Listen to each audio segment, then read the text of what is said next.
Hi, everyone. Good afternoon. Welcome to our panel on America.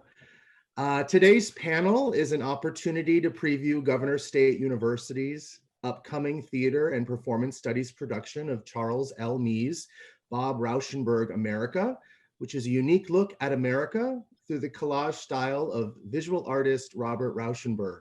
However, it's also an occasion to discuss America at this historical moment. I'd like to begin by introducing today's panelists.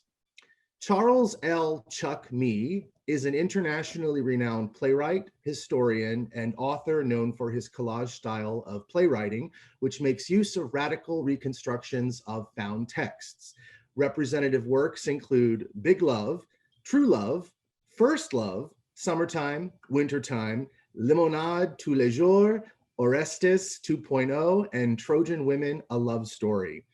Mee's plays have been performed at the Brooklyn Academy of Music, New York Theater Workshop, the Public Theater, Lincoln Center, the Humana Festival, Steppenwolf, and other venues in the United States, as well as in Berlin, Paris, Amsterdam, Brussels, Vienna, Istanbul, and elsewhere. Among other awards, he is the recipient of the Lifetime Achievement Award from the American Academy of Arts and Letters. His complete works are available on the internet at charlesmee.org. Finally, he is also the author of A Nearly Normal Life, a memoir of his struggle with polio, as well as special lecturer of theater at Columbia University. Another panelist is Dr. Rebecca Seifert, who's an assistant professor of art history at Governor State University. Seifert attended graduate school at the City University of New York in New York City, where she earned a master's degree in art history from Hunter College in 2008 and a PhD in art history and film studies from the Graduate Center in 2018. Dr. Seifert's research centers on modern and contemporary art and architecture, especially the women who have been overlooked or written out of history.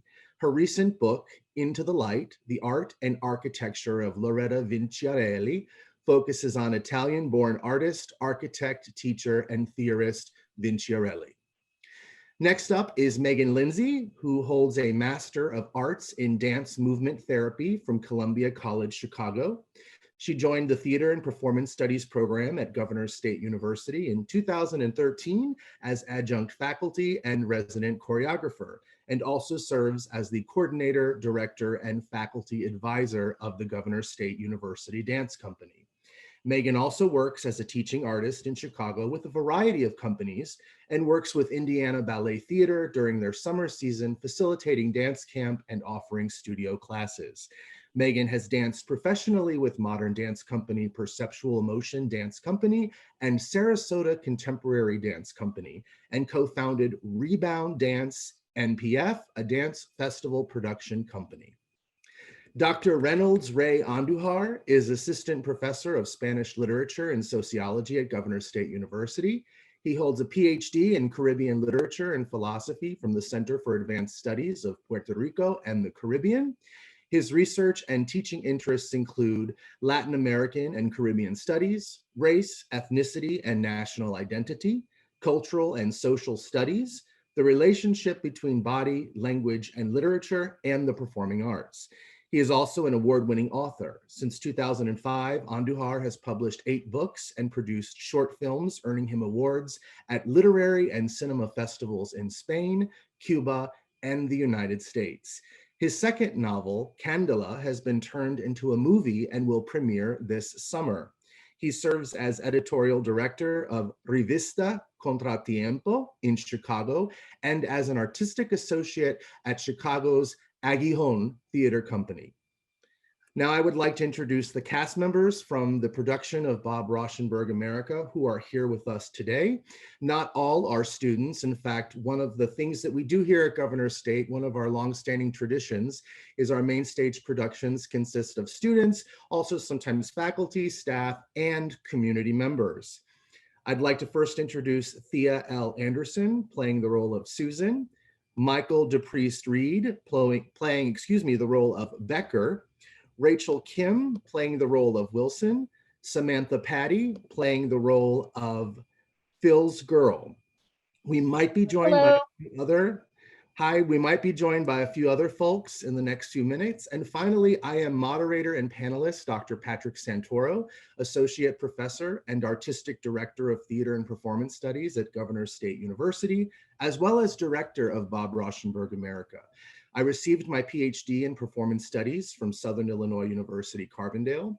I teach courses in and have published on storytelling, performance and social change, performing culture and identity, directing, performance art, and writing as performance.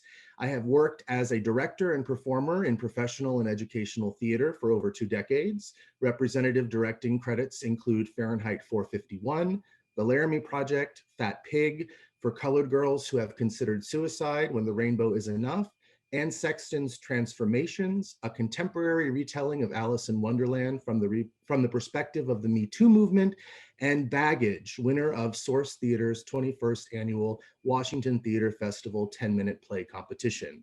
An educator artist who believes in the transformative power of stories to enact change, I am the recipient of the 2017 Ellis Bachner Autoethnography and Personal Narrative Research Award. Thank you all for being here today, and that includes our audience listening. We very much appreciate it. I'd like to start the panel first with Chuck, if I may, Chuck Mee. Thank you so much for taking the time to be with us today. It's a real treat, especially for an educational institution where students get to meet a playwright, which, let's face it, doesn't really happen very often. And these students are actually working on your text in production. So this is really special. Chuck, can you tell us a little bit about your work as a playwright? What are the topics that most interest you as a playwright? And maybe what does being a playwright mean to you? Oh, I give up.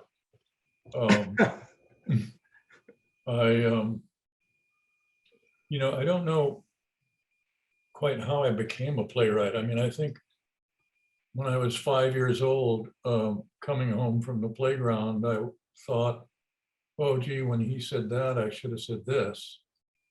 Oh, and then he would have said that. And I mean, I think I started writing plays when I was about 5.5. And so when I then finally, when I was a lot older, and my mother took me to see, I grew up outside Chicago, and my mother took me to see a production of South Pacific in Chicago. And in the middle of South Pacific, there was a guy who had a boat tattooed on his stomach and water under that. And he did a belly dance so that the ship rocked on the waves. And I saw that and I thought, oh, I want to do that. So that's the depth of my motivation to become a playwright. And I think my understanding of why I did it and what I had in mind. I think we all have those moments of something formative that happens in our youth, that we see something. And as your collaborator for the original Bob Rauschenberg America, Anne Bogart, writes about in her book, these are moments of arrest. You know, we're sort of wowed by something that we see in the theater, and we do our best to try to produce that in our own works as young theater artists, as emerging adult artists as well. Yeah.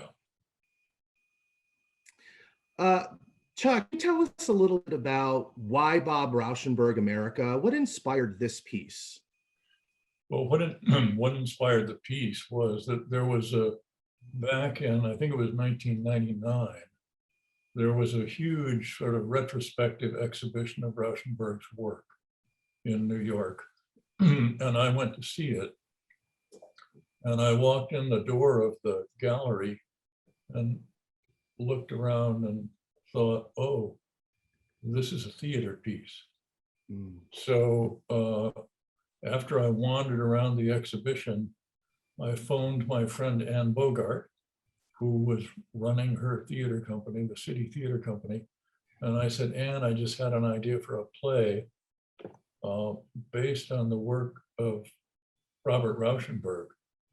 She said, oh, great, we'll do that. So the way I then wanted to do it was Rauschenberg, after he went to art school, I can't remember the name of the art school, I think it was in Maryland or I forget where. Anyway, came to New York and moved into one of those lofts made out of the abandoned factory buildings in Soho, the neighborhood of Soho, while it was still, abandoned buildings. And he obviously didn't have any money or anything, so he just walked out of his loft and wandered the streets of the neighborhood and just picked junk up off the streets, and then came back and glued it onto some wood panels and then some canvases and scribbled on it. And what was that? Well, junk off the streets of New York, that's a picture of New York in the year 1999, or a picture of America.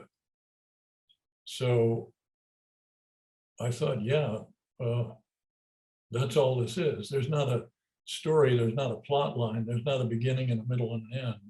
There's just, you go out and gather up some stuff and glue it on the stage. And so I asked Anne if we could gather together with some of her actors in her company and a couple of, a sound designer and a stage designer and a choreographer and some other people. And we all got into a room together. And I said, okay, now here's the rule. Look at Rauschenberg's work and then come up with 3 lists of 15 each. Your favorite images, pieces of text that makes you think of that either you're stealing from somebody's book or magazine article or that you make up, and then some activity that occurs, and bring in those lists. And they all brought in their lists of 15 each of those. And I said, okay, now take one from column A, one from column B, one from column C, put them together, and that's called a composition. But you can't take number 5, number 5, number 5. You have to take number 3, number 8, and number 27, because you didn't stop at 15, you did 27, and put those together. And so all these people in the room brought in their compositions and talked about them and read the text. And then we all went away and came back with more. And then I had this pile of stuff. And then Anne every summer has done a thing up in at Skidmore College of bringing in students. And so she asked me to come up and work with them on something. So I went up to Skidmore and I handed out copies of this pile of junk that we had accumulated in our workshop. And I said, okay, now you make some of these things too, and then we'll put them all together and I'll choose 15 of them and we'll perform them. So that was their summer workshop. And so I learned all this stuff from all these people. And then I went home from Skidmore and I thought, oh, now I've got this pile of junk. Well, what am I going to do with it? And I thought, oh yeah, well, I'll do what Rauschenberg would have done. I'll just take my favorite stuff and put them together and call that a play. It's So lovely. Yeah. that's how it was made. Thank you for that, Chuck. I can imagine what it must have been like to be one of those contributors to this particular piece. There are a few things I'm thinking about here. One is I'm listening to you speak, but I'm also watching Michael's videoscape here, thinking how Rauschenberg style that is, where we're seeing all these snippets of the neighborhood and the fence and the cars and all of the sort of visual collage elements coming together of everyday life. And I'm also really struck by how your process for Bob Rauschenberg informs or enhances your own work with finding found texts and integrating that into your plays. Yeah. And also finally, this notion of chance, you know, the discovery of a text, not just from one person writing, but all of the people in that room. And I really think that's a huge part of the theatrical process is chance and taking chances and seeing how things work with one another, so forth and so on. Thank you for that, Chuck. Really nice. Dr. Seifert, I'm wondering if you could give us some more of the story by helping us locate visual artist Robert Rauschenberg's place in art history. Who was he? The Chuck sort of tells us a little bit about that, and what was his art like? Thanks, Patrick. So I was thinking a lot about Rauschenberg recently because I'm teaching 3 art history classes this semester, and we just covered that time period in 2 of those classes.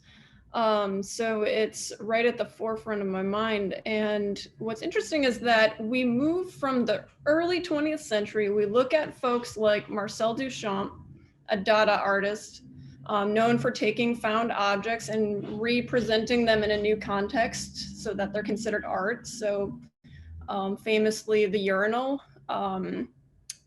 and also the bicycle wheel on top of a bar stool. Things like that. So combining found objects in new ways and then presenting them in an art context rather than an everyday context. And it's always so funny to me to see the response from students, like, how is this art? This can't possibly be art. Why is this person so famous? So that by the time we get to the 50s and we start talking about Rauschenberg and, you know, John Cage and other artists who are using everyday life and in some cases found objects from everyday life in this new way, and yet also kind of responding to the, you know, what was happening in the media and pop culture, and starting to look towards, you know, some of that more pop art aesthetic.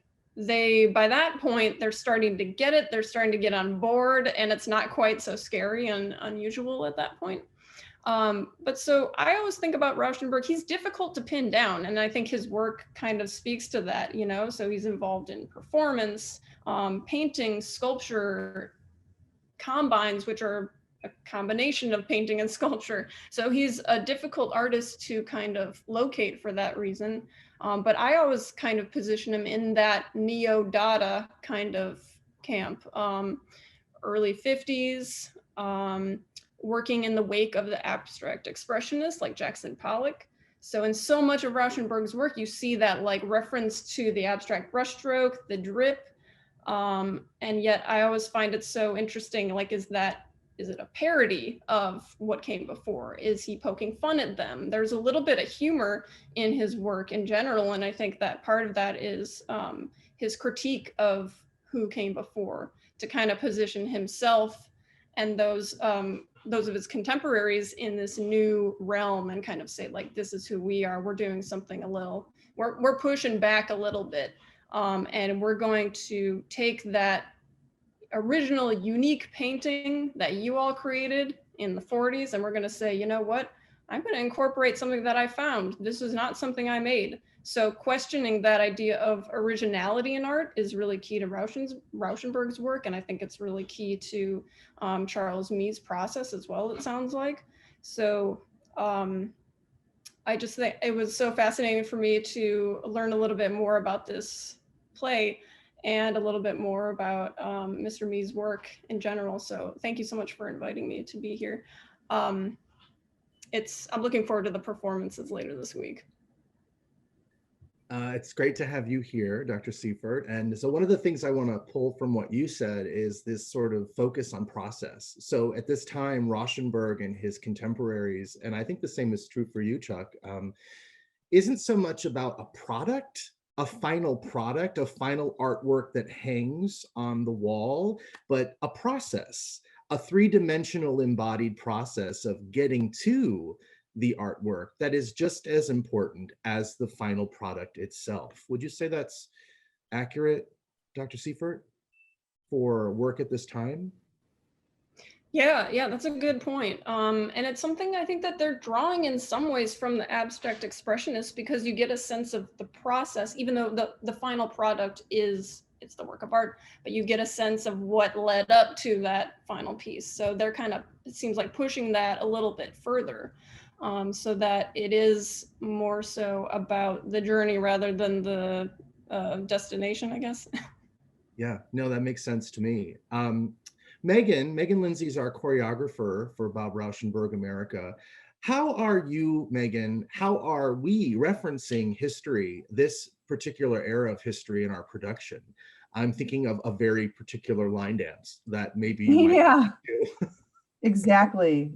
So this conversation is reminding me of the inspiration that we took from basically Merce Cunningham, Robert Rauschenberg, and John Cage, and specifically around 1962 to 1964, the Judson Church Group. So this was a group of basically considered dance theater experiments.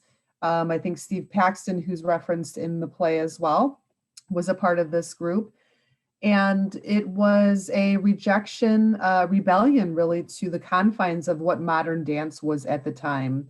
And so this whole idea of chance, the non-narrative form, and even as it relates to dance at this time, it was a rejection against even using trained dancers in technique and vocabulary, that kind of thing. So any person could do movement and it could be considered dance, which connects to the idea of the found objects, the junk on the street, that kind of thing.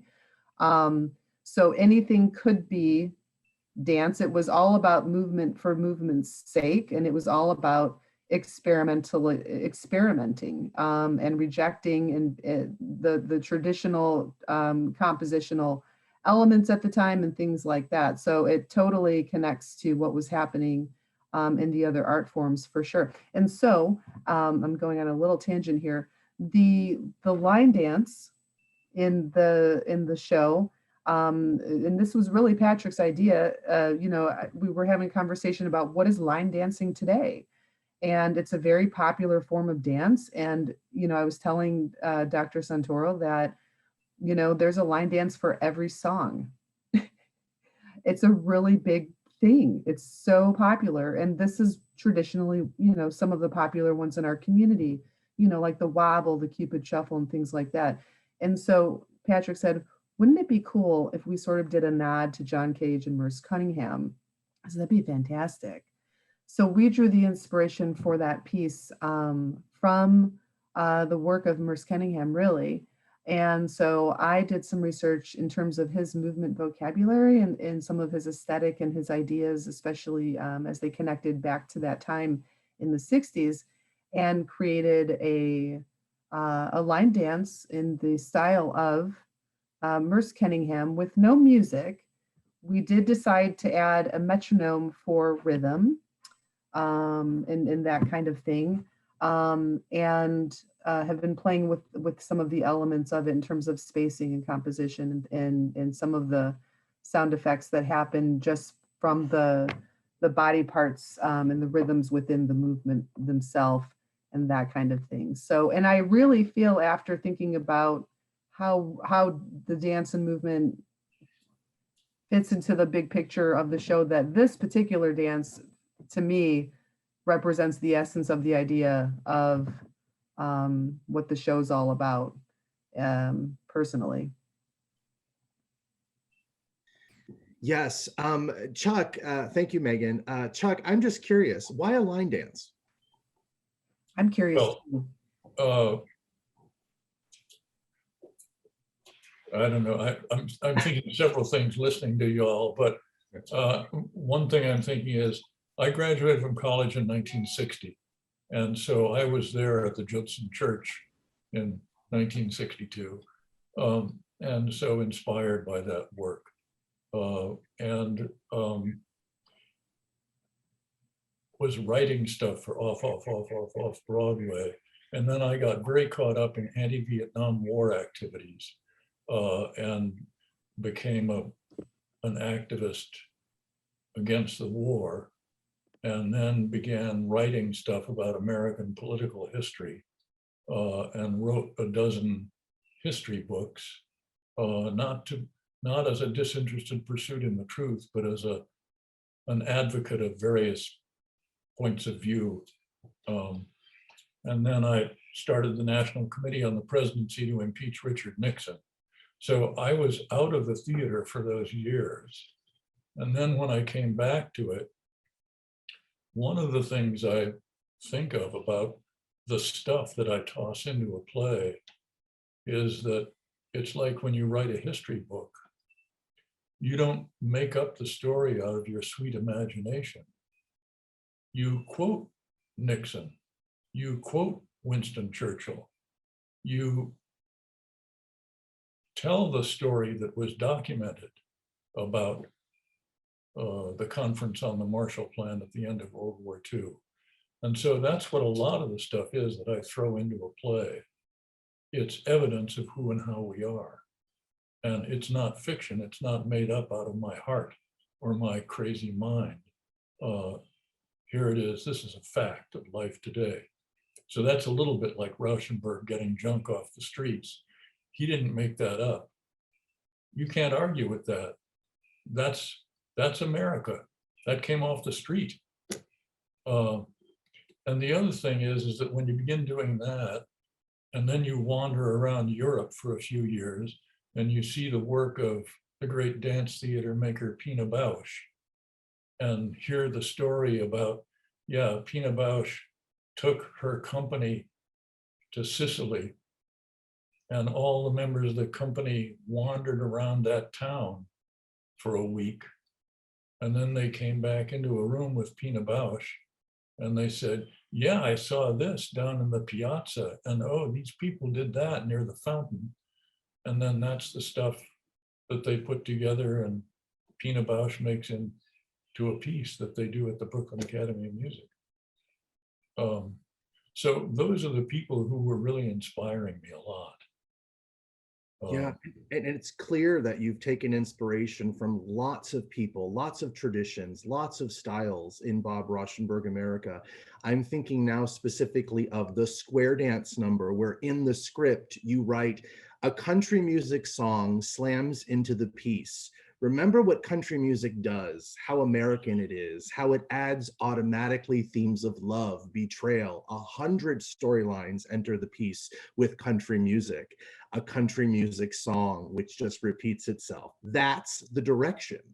And I think in many ways, what you've done in that moment is you've inserted a song that is layered with so many other kinds of things and moments and feelings and histories that does the work of what you're trying to do better than any dialogue you could perhaps write.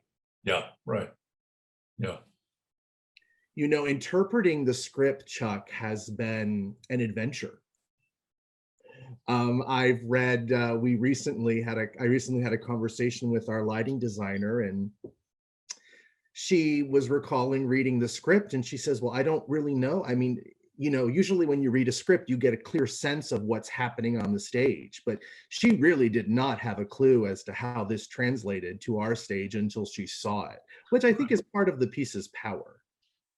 Well, also I have to tell you, wandering around Europe those years and seeing the work in Europe, I thought, wow, the people who get the best productions are the dead playwrights. I wonder, that's probably because they don't go to rehearsal. So the director and the actors are free to do whatever they want. Mm-hmm. So after that, I stopped going to rehearsals. I never go to rehearsals, so that you're free to do what you want. And I mean, obviously, especially with this piece at this moment, what was written in the year 2000 was maybe, okay, maybe that was America in the year 2000, but now you're putting some other stuff into it that's probably America in the year 2021 that wasn't there 20 years ago, or wasn't spoken of 20 years ago, or hadn't quite surfaced. And now here it is. You can't get away without doing it.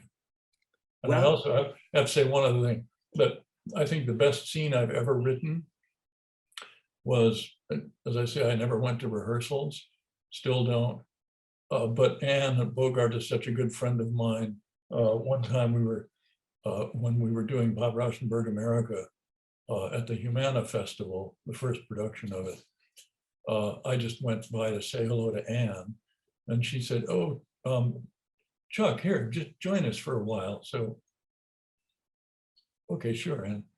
So there I was, and then some stuff happened. And then Anne turned to me and she said, "Oh, Chuck, now this scene here, scene 32, all it is it says scene 32, a beating occurs. What did you have in mind?" I said, "Oh gosh, Anne, I'm really sorry. I forgot I have a lunch date. I've just got to go." So I left. So then the actor Will Bond was there. That was his scene. What was he going to do? So he went backstage and he found some junk that was left over from some other production. And he brought a garbage can and a baseball bat out on stage, and he beat the shit out of that garbage can. And that's the best scene I've ever written. I love that. That's such a lovely anecdote. Thank you for sharing that, Chuck. You know, this is a play that for a director, I think is exhilarating and terrifying, because there are no set rules, right? And so part of what you have to do is you have to bring in a cast who is just as open to play and possibility, because this, I can't prescribe, and I think the cast can attest to this. You know, not once have I said, you must do this. It's been a, what can you do? What does this mean to you? How does this work in your body? And what are your strengths? And let's build from that. So, I mean, it really is kind of for a director, it opposes a lot of the rules of directing, I think, that you get in education. And it requires you to be open and empathetic and flexible and playful, and to use those as the tools for the process as we go through it. There's the model director. You all have the model director, that's right. Well, I don't know about that, but thank you, Chuck. Speaking of the beating, which is also one of my favorite scenes, we have Ray Andujar here, who plays Alan, who does get to beat that trash can. He's going to tell us a little bit about, well, actually, let me back up for a second. So we've been doing some publicity for the show on social media, and you can join us on Facebook and Instagram under TAPS GSU, TAPS GSU, Theater and Performance Studies. And we've been offering blurbs from cast members. And Ray's blurb, I thought, was really intriguing. He linked Bob Rauschenberg America to post-structuralist thinking. And so, Ray, would you tell us a little bit about what post-structuralism is and how you see Bob Rauschenberg as a post-structuralist work? Well, thank you very much for having me. I want to thank also the students, faculty, cast, and crew that are here present, and especially Charles Mee for being so generous with his time when he says something about like, oh, dead writers are the one that gets the best play. So it's not every day that you got the opportunity to sit down with a playwright. So this play is significant for me as a writer, both in the metaphorical and the practical level. The metaphorical is a little story of how I found about Charles Mee last year and his work during the first COVID a year ago. During the first COVID phase, I took to take my kids down here in Avondale to walk around, and we have this little book library, public library things that we exchange. You leave a book and you take a book. So there was a book there called A Nearly a Normal Life, from a writer that I never heard of. But I thought it was cute that he was with that smoking, on the cover and some crutches. So I just took the book with me with other kids too, especially a Dr. Seuss book, The Green Eggs and Ham. So you might feel proud you were in such a good company there. Anyway, I took the book, and it was about this young man dealing with polio during the, in America in such a stressful times, And I said, this is the right book for me right now during COVID. So I started reading the book. I fell in love with it. And a year later, I auditioned to a very, very weird play. And it's when I'm accepted to the play and all that, I figured out, oh, but it's the same guy. So this is the metaphorical part for me as a writer. Every time that I want to write something like, very serious that deals with reality and all that, life comes back at me and said, you don't know nothing, And the practical part is about art, philosophy, and post-structuralism. Bobrauschenberg America is a play that challenges the audience to find a meaning in stories that are linked without an obvious pattern. It is inspired by post-structuralist thinking, in which art is not seen as a whole, but as a flash of a dream or a moment in reality. And I say reality, quote unquote, because we are not only the stories that we are told, but the stories that we tell ourselves. That is how we strive to find how fiction depicts reality in a world that isn't at times extremely strange. This play escapes the rules of a structure. That's what I refer to post-structuralism.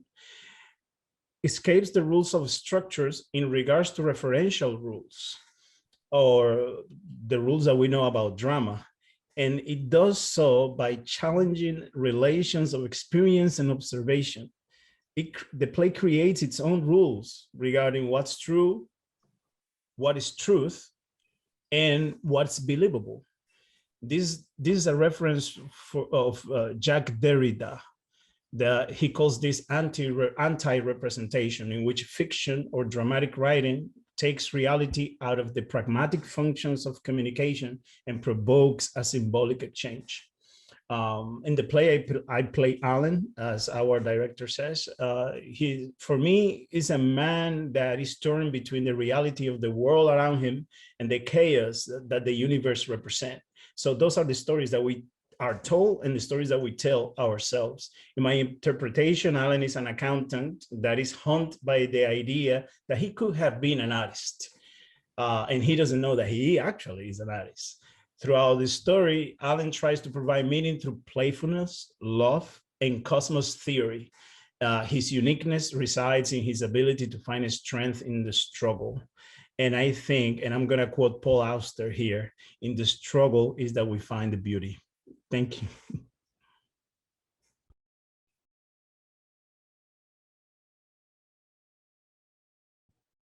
Thank you, Ray. Sorry, I was having a hard time locating the mute button or the unmute button. Thank you, Ray, so much.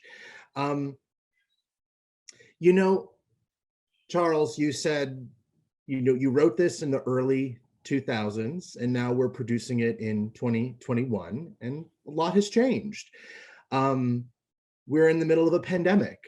And so we wanted to lean in to that pandemic. And that's just a huge part of the American story right now, the world story, really. So when we held auditions in February, I always knew that our production would incorporate masked performers because we want to show America today. And I don't know, there aren't a lot of theatrical productions happening, and ours is for a live streamed audience, so we weren't planning on inviting anyone in, but these are certainly times. And so I feel like now is a good time to address the elephant in the room, at least as the cast is fully aware of. We took a gamble and we decided to stage something during the pandemic. We were a week from opening and someone on our team tested positive for COVID. So now we are postponed. So again, because I love Anne Bogart, I've turned to her thinking, and she writes in her book, What's the Story? Essays about art, theater, and storytelling, specifically about limits. She says, quote, I depend upon the given constraints of any project because the limitations require me to be creative. The limits are what define the endeavor. Without limits, there is nothing to push against. Without limitations, I can only fail. So we went into this knowing there were limits. And we got so close to the finish line, and we had a positive test for COVID, and now we're under new kinds of limits. That has been feeding our process from the very beginning, working under these conditions of the pandemic, of trying our best to to socially, or to block with social distance in mind, to have actors masked. We've really leaned into it, but little did we know that the pandemic would really hit home for us at this last minute. So we hope to, for those who have purchased tickets for the production, we hope to be able to reschedule this sometime in early May, and we will of course let everyone know about those future dates. But needless to say, this is a time, and the theatrical process was vulnerable to our time. Cast, I'd like to welcome any of you into the dialogue at this time to talk a little bit about our process, what it is we've been doing, how we've been making connections to America 2021. Any kind of insights that you can offer about our process would be greatly appreciated.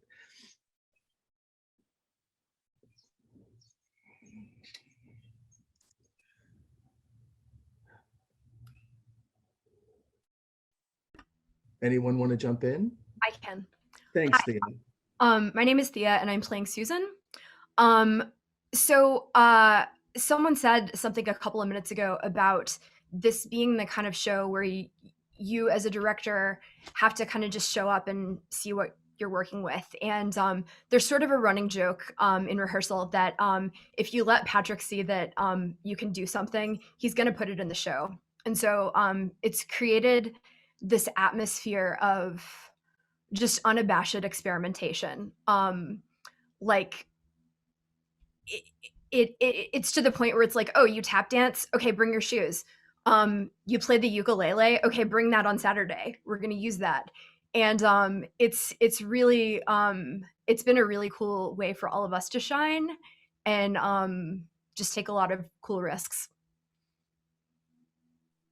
Thank you. Thanks for sharing, Thea. You know, I think when we all auditioned for this, if I can just offer a little more context here, we were all coming out of a dark year, right? I mean, and we're still there, really. I mean, there are vaccinations, things are changing, but you know, COVID is very real. And I think part of that, what can you do? What do you want to do? Bring your tap shoes, bring the theremin, bring the water guns, bring all that stuff, is we were allowed to create again after not being able to create for so long. And so there was a lot of joy in our process, and still is a lot of joy.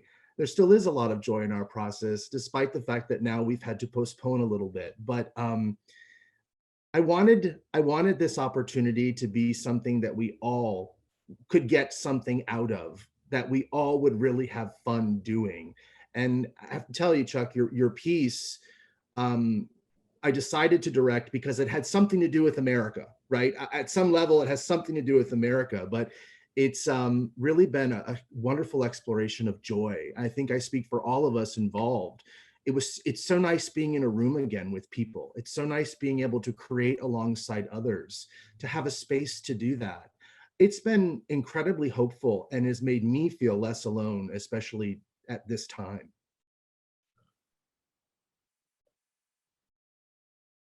Oh, that's great. Yeah.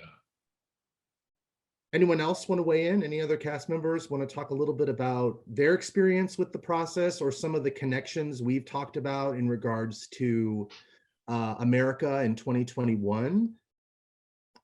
Remember, you've all helped, all actors were asked to send in 3 to 5 images of America now, as our scenic artist has created a Rauschenberg style 2-dimensional car for the scene, for the universe when they're rolled out on stage.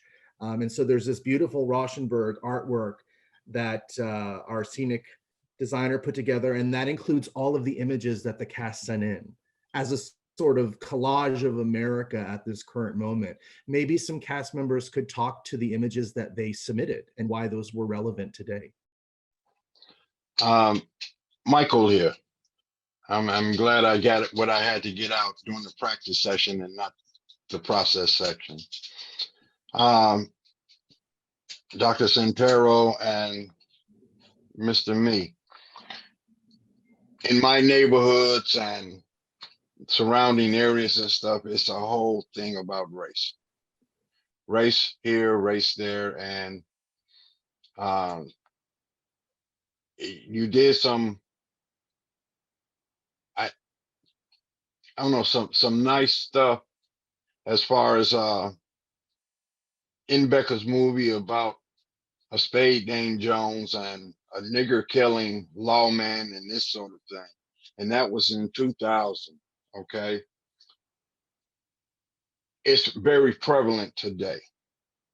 And I guess what I would like to say, in the process of working that through and working through that, what if this is okay to state, how did you come about that?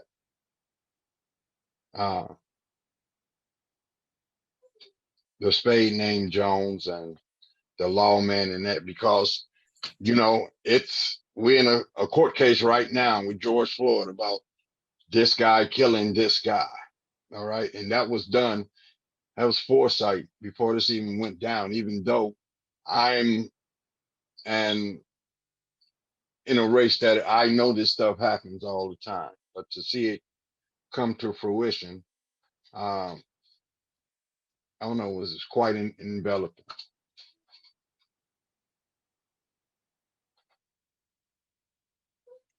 So Michael, was there a question there for Chuck that you wanted to ask? What yeah, as simple as this, is if you can hear me. Yeah. What made him put that in? What made him write that in that scene? Oh, well, I mean, these issues of racism in America have been issues for me for, 70 years or more. It's also true that my wife is Japanese American. My eldest daughter is married to a man from India. My next eldest daughter is married to a man from Nigeria. My next eldest daughter is living with a lesbian young woman who's Iranian. So race in my family, diversity in my family is just the world we live in. Okay. Yeah, because this guy tells Jones to get away from the pump and stuff, and then what you do is circumvent that by setting this guy on fire, which is, for me, a metaphor of our day will come, we shall overcome. All right, so I thought that was pretty cool to answer that side of the racist side. Well, and I think it's important to note, am I unmuted? Sorry, yes, I am. I think it's important to note that, as Becker says, this is a film about a conspiracy, but then later says, this is a documentary of America. And I think in many ways that scene, Chuck, that you wrote 20 something years ago is just as powerful today, if not more, right? Which I think speaks to the timelessness of Bob Rauschenberg America, at least as we've had the opportunity to experiment with the text and explore the text.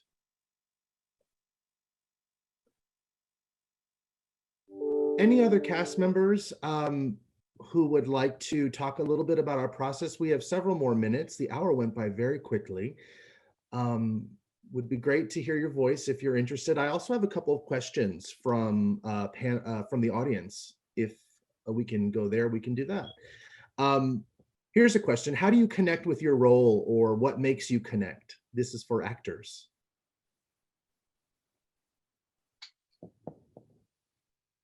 Well, for the show specifically, we actually did a lot of, hold on, let me take out one of my, we actually did like a lot of background rehearsals, like where we just sat down and we talked about these questions. Patrick actually sent us a whole page of questions to prepare for a meeting. So we would all sit down and think about these questions and then dive deeply into who our character was and all that. I'm trying to think of one of my questions exactly. Oh, one of my questions, this isn't one of the more deeper ones, but it was like, does your character have pets, or do they have houseplants? And I play Phil's girl, and I kind of dissected her and made her this somewhat of a very love type character. So I said that she has houseplants, and she wants to talk to them all the time, and that's how she figures out her life and who she is that day by discussing it with her houseplants in the morning. But yeah. So yeah, the early part of our process, we met virtually on Zoom. So it was kind of a hybrid situation, you know, rehearsals in person, rehearsals on Zoom. And early days were character, you know, exploration. And who are these people? And we really we discussed, and the thing, I think the strength of the piece, one of the things that it does so well is that these are archetypes of people, right? You know, we sort of all know a Phil the Trucker and a Susan and a Becker and a Wilson. And so we talked a lot about how these characters serve as archetypes for the story. Does anyone else want to answer that question? How do you connect to your role, or what allows you to connect? Thanks for getting us started with that, Sammy. I can answer as well. Yeah, so just to second what Sammy said, we all started with some baseline character development research. And one thing that kind of hung me up at the very beginning was like, what do I want with Wilson and what do I want with Becker? And like, what is driving me to flip-flop so much? And one of the questions that was on the initial worksheet for character development was, what does your character watch on television when they're alone? And we talked about it, and the decision that we came to was Susan is probably a little bit of a thrill seeker. So when she's alone, she is watching crime documentaries, like true crime. And her pursuit of Becker is a little bit about like, okay, this is kind of dangerous and kind of fun, and I can experience something new while kind of still remaining in control. So it's another method of thrill seeking. Yeah. Great. Does another cast member want to answer that question? We have another question, actually, it looks like. Thinking of archetypes, I'm interested by the character names that are defined by their relationship to another character. Was that drawn from pop culture or reflects how the characters are seen themselves? That's a great question. Chuck, do you have an answer to that? What were the names drawn from? Were they from pop culture? How did you come up with the names for these characters? I think Rachel knows. Rachel, what take do you have on that? Oh no. That's evil and wonderful, Chuck. But from like the way I saw names though, like I felt like they kind of fit the archetypes that we all laid out each character to have. So Susan kind of just like fits that name of going back and forth. Like if there's any Susans, I'm sorry. Or Becker is just not, it's kind of a unique name where he ends up creating this whole movie that's not your normal like average person to be creating that kind of movie, to have that kind of like thinking. Or even Bob is just the pizza guy, but there's so much more depth into Bob. But the name itself, Bob, was just like, it's kind of like the John Doe. It's just like a very, like kind of just a name in a sense, like that people just throw out to be a filler name. But then we realize that Bob is so much more than just a pizza dude type of thing. But yeah, I felt like that's where the names, that's how I kind of were figuring out the archetypes when I was figuring it out. The name told a good amount of the story as well to me. Like it gave a good hint. So I got that. That's my answer. I think it's a great one. Nice to throw the ball to Rachel, Chuck. Thank you. Well, we got a better answer that way. Listen, I have to tell you, it's 5. I can't believe this. This was such a fun and vibrant conversation about not only the upcoming Theater and Performance Studies production of Bob Rauschenberg America, but about America today. And so as you've all heard, we are postponed. We will let everyone know about future dates, most likely early May. Charles L. Mee, thank you so much for taking time out of your busy day and schedule to be with us today. It's really a treat and it's an honor to get to meet a living playwright, especially the playwright of the work that we've invested time and energy in over the last couple of months. Well, thanks, Patrick. It's been pure pleasure and treat. Delight for me. Thank you. And thank you to Dr. Rebecca Seifert, Dr. Ray Andujar, Megan Lindsey, and the cast members who were here today. And I also want to thank the Intellectual Life Grant at GSU for making this event possible. So we look forward to seeing you, seeing us via screens someday very soon. So thank you all so much, and I hope you have a great rest of your day.